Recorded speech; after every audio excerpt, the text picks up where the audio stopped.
Bismillahirrahmanirrahim. Assalamualaikum warahmatullahi wabarakatuh. Alhamdulillahirabbil alamin. Hamdan katsiran thayyiban mubarakan fi. Asyhadu an la ilaha illallah wahdahu la syarikalah wa asyhadu anna Muhammadan abduhu wa rasuluh la nabiyya wa la rasula ba'dah. Wa ba'du, para alim, para ulama, Bapak Ibu, para jamaah salat zuhur yang dimuliakan Allah Subhanahu wa taala. Mari kita bersyukur kepada Allah di tengah-tengah kesibukan hari ini. Allah memberikan kenikmatan kepada kita, sehat jasmani kita, kemudian kita gunakan untuk beribadah ya. Salah satunya adalah kita ke masjid memenuhi panggilan Allah, yaitu melaksanakan sholat zuhur berjamaah. Salawat dan salam mari kita sampaikan kepada Nabi kita Muhammad sallallahu alaihi wasallam. Para jamaah yang dimuliakan Allah Subhanahu wa taala, di bulan Rajab ini semangat kita adalah terus untuk beraktivitas, berkegiatan yang positif, karena sebagai bekal kita menuju kehadiran Allah Subhanahu wa taala, dan kita seyakin-yakinnya kita percaya besok di Yaumul Qiyamah, hari di mana banyak diceritakan di Al-Qur'an, hari yang sangat sulit, di mana masing-masing itu akan mempertanggungjawabkan di hadapan Allah Subhanahu wa taala. Untuk itu di siang ini mungkin saya ulang kembali, dan juga sudah sering disampaikan, ada 7 golongan ya yang besok mendapatkan naungan dari Allah di hari kiamat, di mana tidak ada naungan lagi ya di hari itu kecuali naungan dari Allah. Kalau di dunia mungkin panas itu ya kita bisa pakai payung, bisa ada AC ya, ada kipas, tetapi besok di hari kiamat ternyata diriwayat oleh Abu Hurairah itu keringat saja kita bisa ya tenggelam dengan keringat kita. Nauzubillah min dzalik. Untuk itu mungkin kita ketahui lagi siapa saja yang akan mendapatkan naungan Allah itu ya.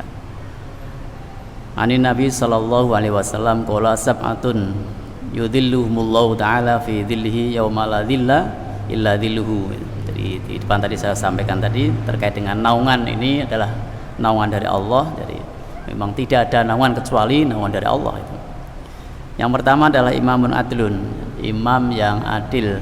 Nah, ini bahkan ini spesial nomor 1 di hadis ini ya, karena tidak mudah di dalam Al-Quran itu, jangan karena kebencianmu kamu berlaku tidak adil ya.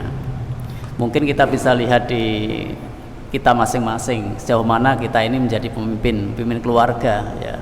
Kadang sok merasakan punya anak itu 1, 2, 3 misalkan ada yang satu nakal itu, apakah kita mampu nanti untuk memberikan ya yang adil sesuai dengan ya haknya gitu. Kadang sok jengkel terus akhirnya tidak diberi kan gitu. Belum lagi tingkat pemimpin berikutnya, bahkan tingkat sampai negara gitu ya. Sehingga kalau ini bisa dilalui itu ternyata akan mendapatkan naungan dari Allah Subhanahu wa taala. Sehingga ya sekecil apapun kita adalah menjadi pemimpin dan nanti akan dimintai pertanggungjawaban di hadapan Allah Subhanahu wa taala. Kemudian yang kedua adalah wasyabun nasya fi ibadatillah ya. Jadi ada seorang pemuda yang tumbuh berkembangnya selalu dalam beribadah kepada Allah. Nah, sekarang ini juga tantangan luar biasa. Bagaimana ya kita sebagai orang tua melihat kaum remaja, kaum pemuda itu ya godaan yang begitu kuat, masif di era milenial ini ya. Tetapi masih ada ya. Kalau masih ada dari antar sekian banyak pemuda itu yang suka rajin ke masjid, kemudian tetap dia cantolannya kepada Allah, itulah nanti akan mendapatkan naungan besok di Yaumul Qiyamah ya.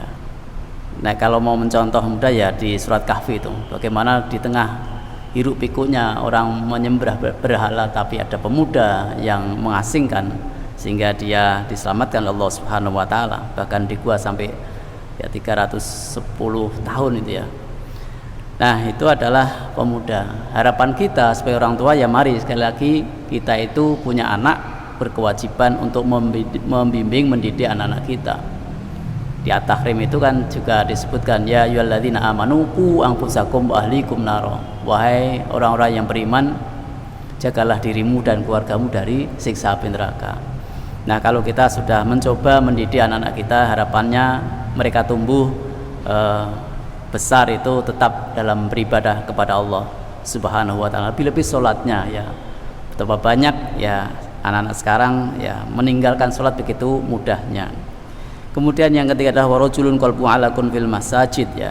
Ada seorang laki-laki hatinya ya selalu terpaut ya di dalam masjid.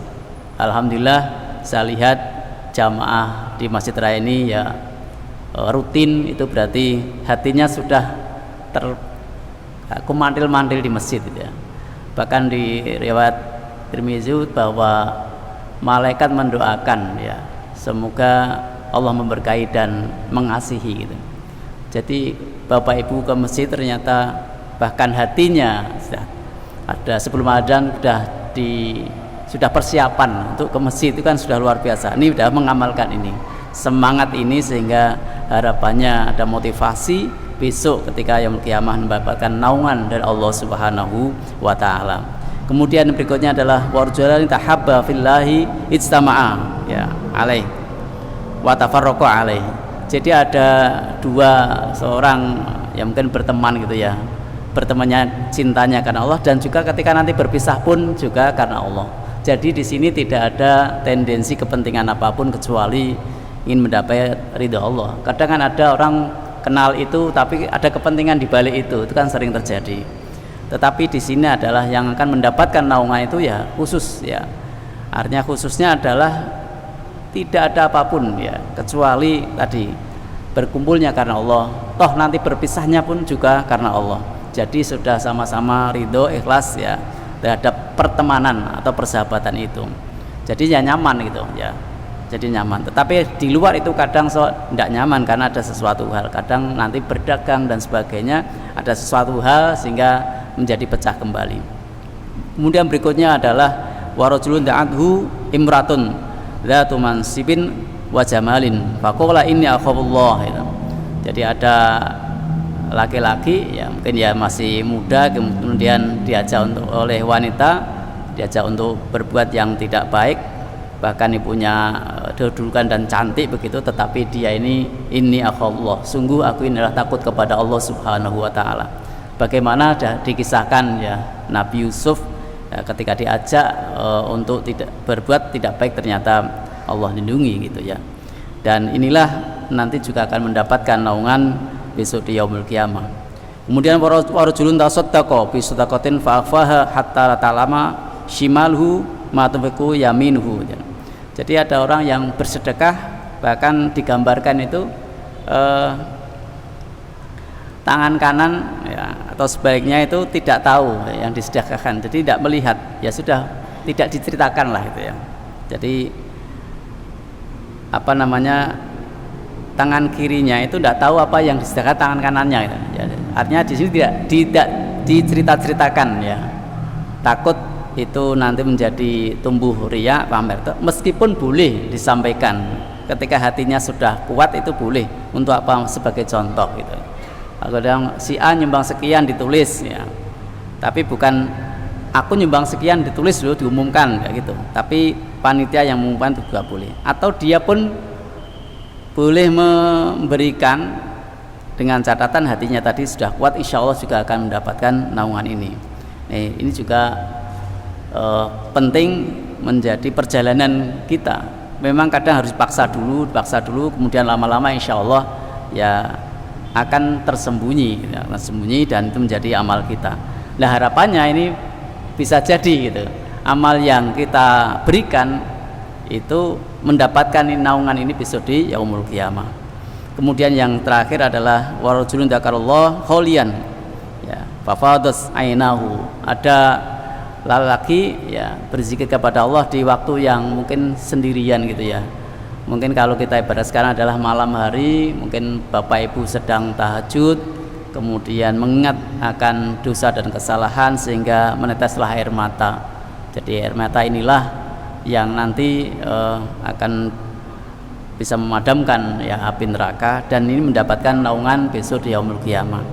Sungguh ini di bulan Rajab inilah mari kita coba tingkatkan yang kebiasaan-kebiasaan yang sudah baik, jangan berhenti, lalu mohon kepada Allah agar kita bisa melaksanakan semangat di bulan Rajab ini. Mudah-mudahan besok ya, di yaumul qiyamah kita mendapatkan naungan dari Allah Subhanahu wa taala. Demikian, terima kasih yang bisa kami sampaikan. Ada 7 golongan tadi, mudah-mudahan ya ada beberapa yang kita bisa laksanakan dan mendapatkan ridho dari Allah Subhanahu wa taala. Billahi taufiq wal hidayah. Wassalamualaikum warahmatullahi wabarakatuh.